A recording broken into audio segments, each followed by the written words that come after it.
DD किसान, बदलते भारत की शान।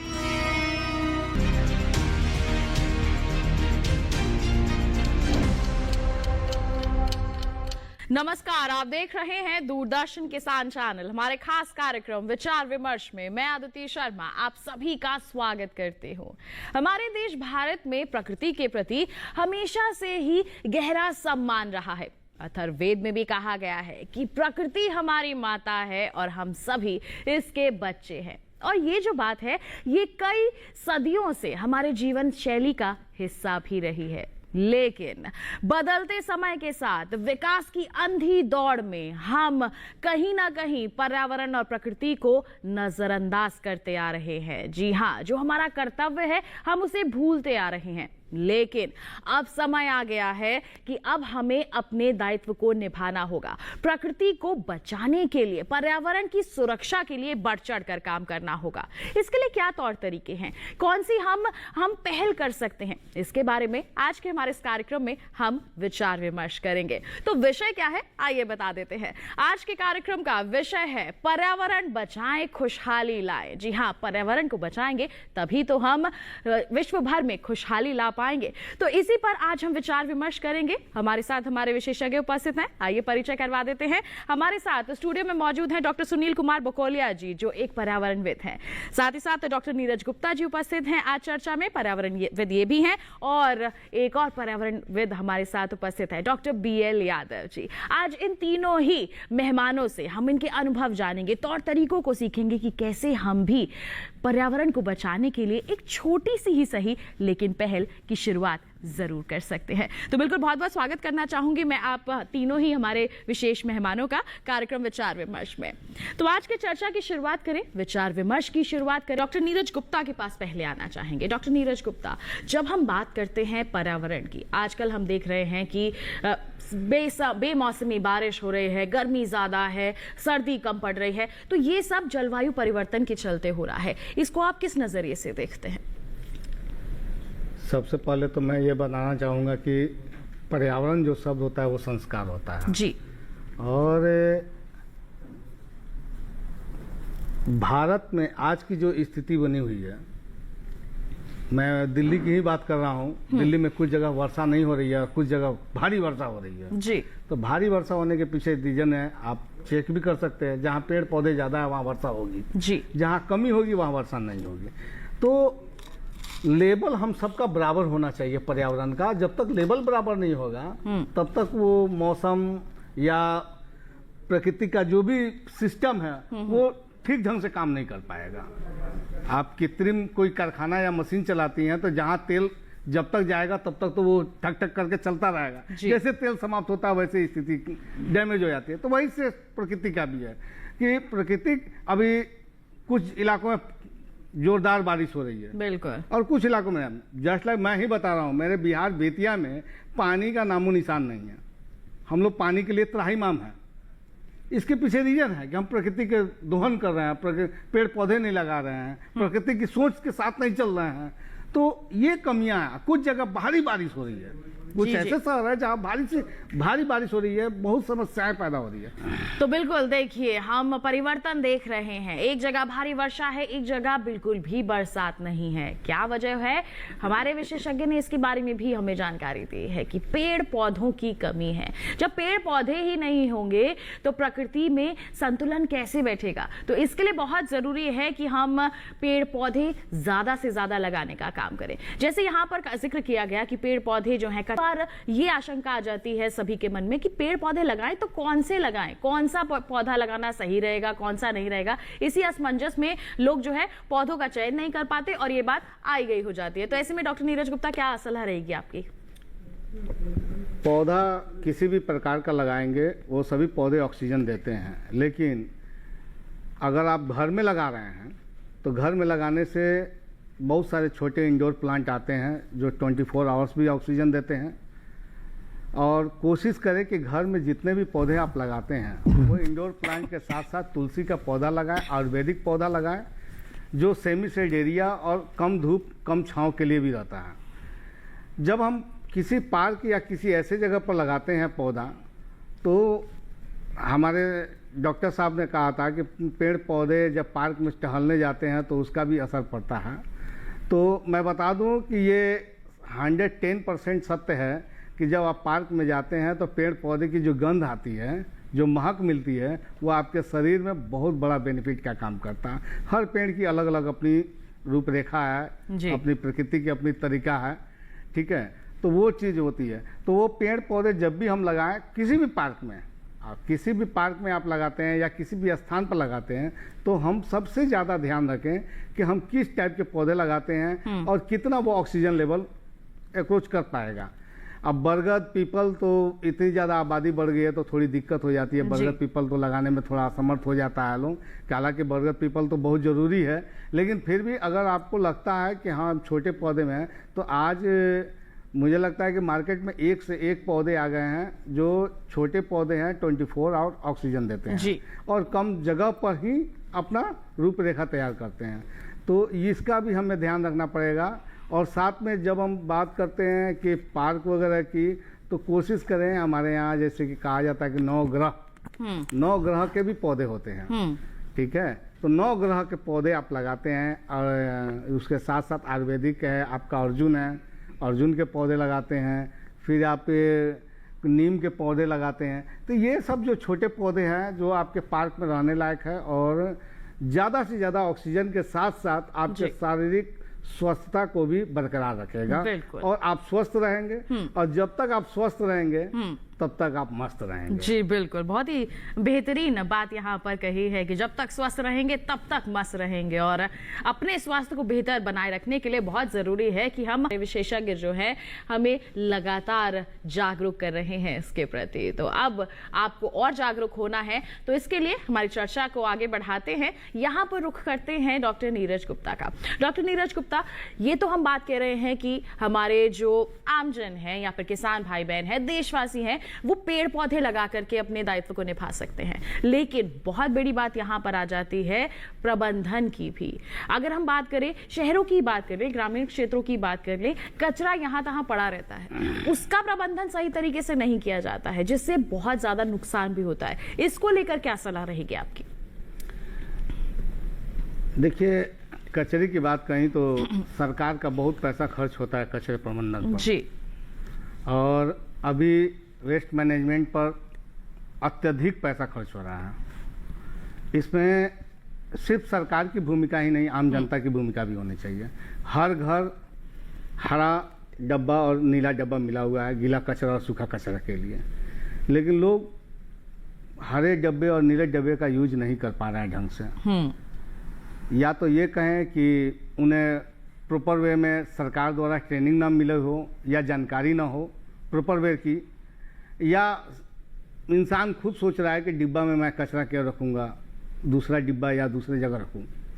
ये एक मानसिकता है पर्यावरण के क्षेत्र के सारे क्रियाकलाप में। ये एक मानसिकता है हमारी और आपकी सबकी कि हम बचाने की कोशिश करते हैं। लेकिन मैं ये बता दूं कि कचरा प्रबंधन में जब तक हर व्यक्ति, प्रत्येक व्यक्ति, चाहे वो छोटा बच्चा भी होगा, उसका भी हक बनता है कि वो किस तरह के कूड़े को कहाँ फैला रहा है, क्योंकि उसको संयोजना है जितना ज़्यादा से ज़्यादा, और तब जाके उसको हमको डंपिंग से यानी सफाई कर्मी को देना है, नगर निगम के गाड़ी पर लादना है। इससे क्या होता है ना कि डंपिंग जो बनती है शहर में, वो डंपिंग नहीं बनेगी और जो भी चीज़ है रिसाइकिल हो जाएगा। हर कोई खाद खरीदता है मार्केट में जाके, 100, 200, 500 रुपया का खाद खरीद रहा है जी। अच्छे पैसे खाद के लिए दे रहे हैं, मैं देख रहा हूँ, लेकिन उन्हें नहीं पता कि जो वो खाद खरीदे वो खुद बना सकते हैं अपने घर में। उनके पास प्रतिदिन सब्जी का छिलका उनके पास बचता है, प्रतिदिन उनके पास खाना बचता है। बिल्कुल, वो उसे अपना खाद तैयार कर सकते हैं, 2 से 3 महीने में खाद तैयार हो जाएगा।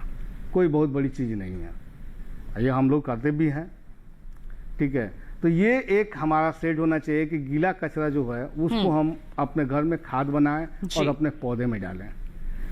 पेपर वगैरह हम लोग ज़्यादा वेस्ट करते हैं। और सबसे खास बात ये है कि मैं पूरे भारतवासियों को बोलूँगा कि आप जो प्लास्टिक का खिलौना बच्चों के लिए खरीदते हैं वो उतना ही खरीदे जितना बच्चे खेल सकें जी। आप ज़्यादा से ज़्यादा, कई लोग दूसरे को दिखाने के लिए करते हैं या कुछ लोग ऐसा सोचते हैं कि मेरा बच्चा है, मैं बहुत प्यार करता हूँ उसके लिए करता हूँ, दे रहा हूँ। तो यहाँ आपका अपना प्यार तो बचा रहता है, लेकिन भारत के कई ऐसे जगह हैं, नाला नाली, सड़क है, नदी तालाब है, जो प्लास्टिक के कचरे से अंबार बन जाती है, क्योंकि प्लास्टिक का दोबारा रिसाइकिल करने की जगह पर आप नहीं रखते, आप उसे कूड़ेदान में डाल देते हैं। उसे अगर आप नहीं बेचना है तो किसी गरीब बच्चे को, मेरा मानना है कि किसी गरीब बच्चे को दे दें, वो बेच के उससे अपना कुछ ना कुछ अर्थ उपस्थित करेगा, जी। पालन पोषण भी करेगा, जी। और साथ में वो एक प्लास्टिक सही जगह पर रिसाइकिल के लिए चला जाएगा। जी बिल्कुल। और रिसाइकिल के लिए जाएगा तब वो फिर दोबारा आता है मार्केट में, तो कचरा हमारे यहाँ उपस्थित प्लास्टिक का नहीं रहेगा। अभी जो देख रहे हैं कि नाला, नदी, तालाब या शहर में ज्यादातर पानी आना, वो सिर्फ प्लास्टिक के कारण ही है, न कि और किसी चीज के कारण नहीं है, सिर्फ प्लास्टिक का। हम चुपके से मैं यही सोचता हूँ कि अरे मैंने छोटा सा पन्नी डाला है जी। ऐसे कितने लोग सोचते हैं कि मैं ही तो पन्नी एक डाला हूँ और कोई तो डाला ही नहीं है। ऐसे कितनी पन्नियां हो जाती हैं। और पन्नी में क्या होता है कि जब पन्नी नाला में जाता है तो फंस जाता है, कहीं ब्लॉक कर देता है। अब ब्लॉक करने का कारण क्या होता है कि आपका पानी जाम हो जाता है और फिर वहां बाढ़ की स्थिति आ जाती है। और उसके बाद हम सरकार को दोष देते रहते हैं।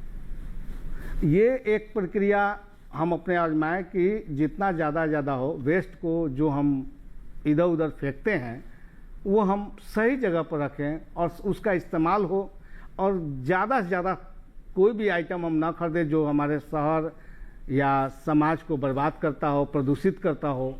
हम उतना ही चीज़ ले, आवश्यकता अनुसार अपना काम करें, फिर उसे रिसाइकिल के लिए हम उसे जगाएं। हम बेच नहीं सकते हैं तो कहीं ना कहीं उसे दान कर सकते हैं। बिल्कुल। कपड़े का भी दान कर सकते हैं। जी। ठीक है। अब रही बात पौधे की बात आती है, तो पौधे में जैसे हमारे सुनील सर ने कहा कि हमें मौका ढूंढना है कि हम पौधा लगाएं, जन्मदिन हो। अभी तो हमारे पर्यावरणविद लोग, भारत के बहुत सारे लोग हैं जो माँ की बरखी पर भी पौधा लगा रहे हैं, माता पिता जो डेथ कर रहे हैं उनके पर भी पौधा लगा रहे हैं। तो हम एक पर्यावरणविद की सोच यही है कि ज़्यादा से ज़्यादा पौधा कैसे लगे। तो इसके लिए हम लोग स्कूल वगैरह में बच्चों के साथ मिलते हैं, बच्चों को हर हाथ पौधा देते हैं।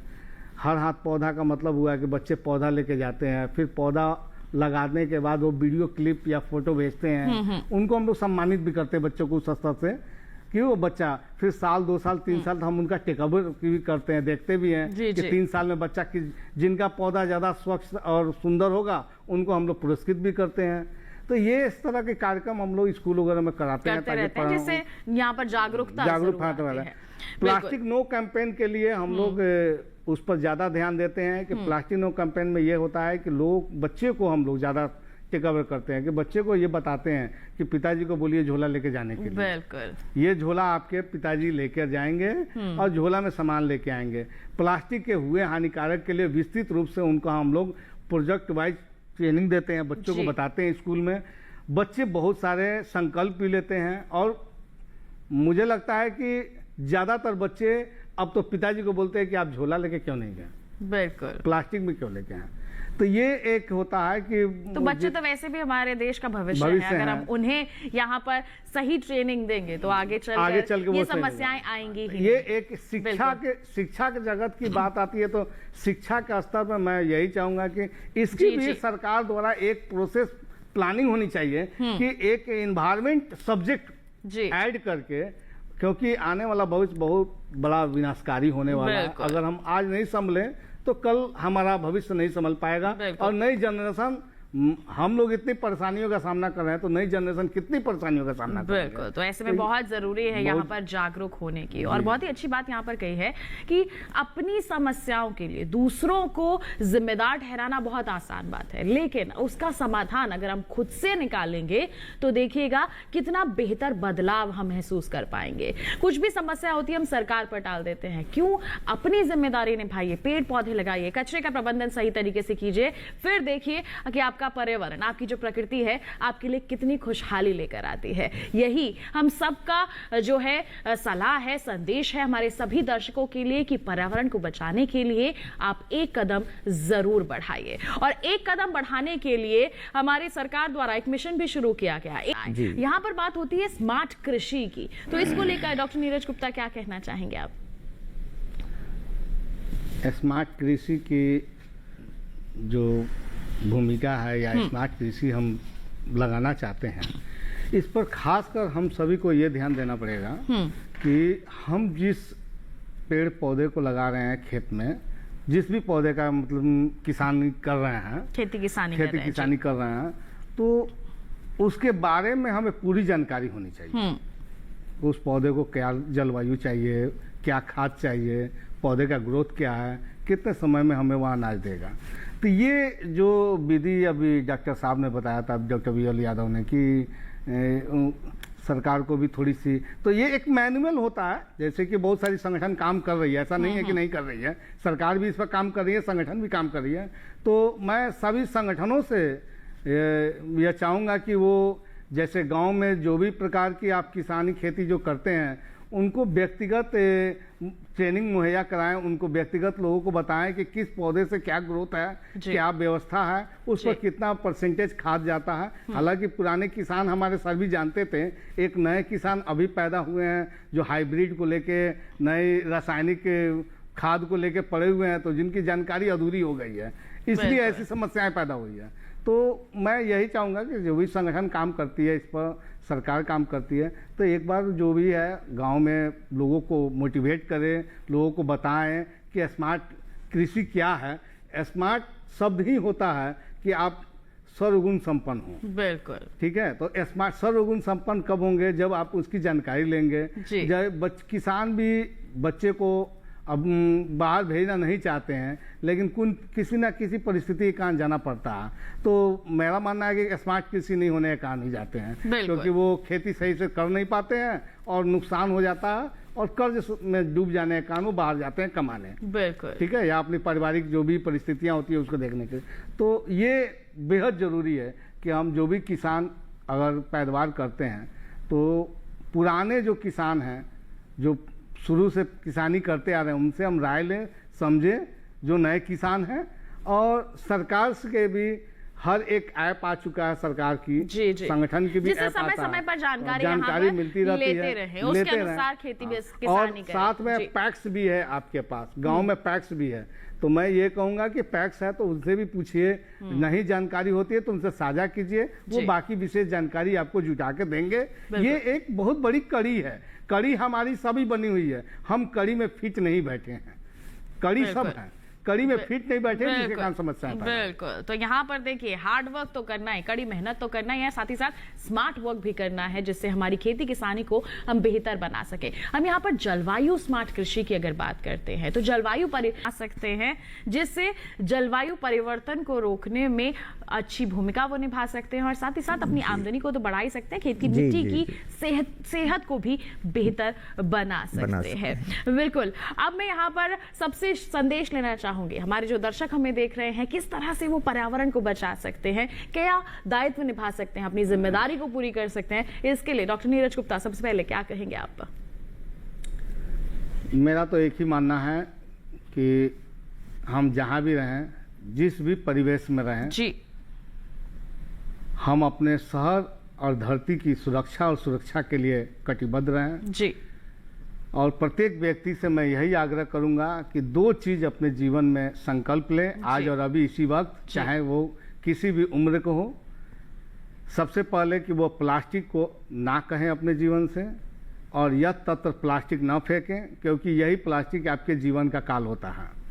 दूसरी, जहां भी रहें स्वस्थ रहने के लिए पेड़ पौधे लगाएं, जितना ज़्यादा से ज़्यादा हो सके लगाएं, और घर में हर घर में तुलसी का 2, 4, 5, 10 पौधे जरूर लगाएं। बिल्कुल, इससे आपकी आमदनी भी बढ़ती है, यानी कि निगेटिविटी समाप्त होती है घर की, और दूसरा आप स्वस्थ रहेंगे, बिल्कुल, और स्वस्थ रहेंगे तभी दुनिया में कुछ कर पाएंगे। बिल्कुल, बहुत ही अच्छा संदेश यहाँ पर दिया है डॉक्टर सुनील कुमार। आप देश सुंदर बनेगा, हम स्वस्थ रहेंगे, मस्त रहेंगे, पर्यावरण हमारा सुरक्षित होगा और जो विश्व भर है हम कह सकते हैं वो खुशहाल जरूर होगा। तो हमारे तीनों ही विशेषज्ञों ने इतनी अहम जानकारियां, महत्वपूर्ण जानकारियां हम सभी के समक्ष रखी हैं, साझा की हैं हमसे, उसके लिए बहुत बहुत धन्यवाद देना चाहेंगे। आप यहाँ पर उपस्थित हुए, आपने सभी को जागरूक किया, धन्यवाद आप तीनों का। तो किसान भाइयों बहनों, जाना आपने पर्यावरण को बचाना है तो किस तरीके से बचाना है, क्या कदम उठाने हैं। उम्मीद करते हैं कि आज के हमारे इस कार्यक्रम में दी गई जानकारी आपके लिए लाभकारी साबित हुई होगी। अब संकल्प लेने की बारी आपकी है कि पर्यावरण को आप किस तरह से बचा सकते हैं। तो आज के लिए तो बस इतना ही। अगले अंक में हम फिर होंगे हाजिर, लेकिन अगर आपके पास कोई सवाल है, कोई सुझाव है हमारे कार्यक्रम के लिए, हम तक जरूर पहुंचाइए। ईमेल कीजिए हमें vichar-08@gmail.com, ये हमारी ईमेल आईडी है। एक और विशेष जानकारी आपके लिए, अगर आप दोबारा देखना चाहते हैं हमारा ये कार्यक्रम तो टीवी स्क्रीन पर दिखाए जा रहे इस QR कोड को स्कैन कर लीजिए, सीधा पहुंच जाएंगे हमारे YouTube चैनल पर, और जो तमाम जानकारियां आज के कार्यक्रम में हमने आप तक पहुंचाई हैं आप पुनः हासिल कर पाएंगे। तो इसी वादे के साथ अगले अंक में हम फिर होंगे हाजिर, नई जानकारियां लेकर, नए विषय पर करेंगे विचार विमर्श। तब तक के लिए हमें दीजिए इजाजत, लेकिन आप बने रहिए दूरदर्शन के साथ पर। नमस्कार।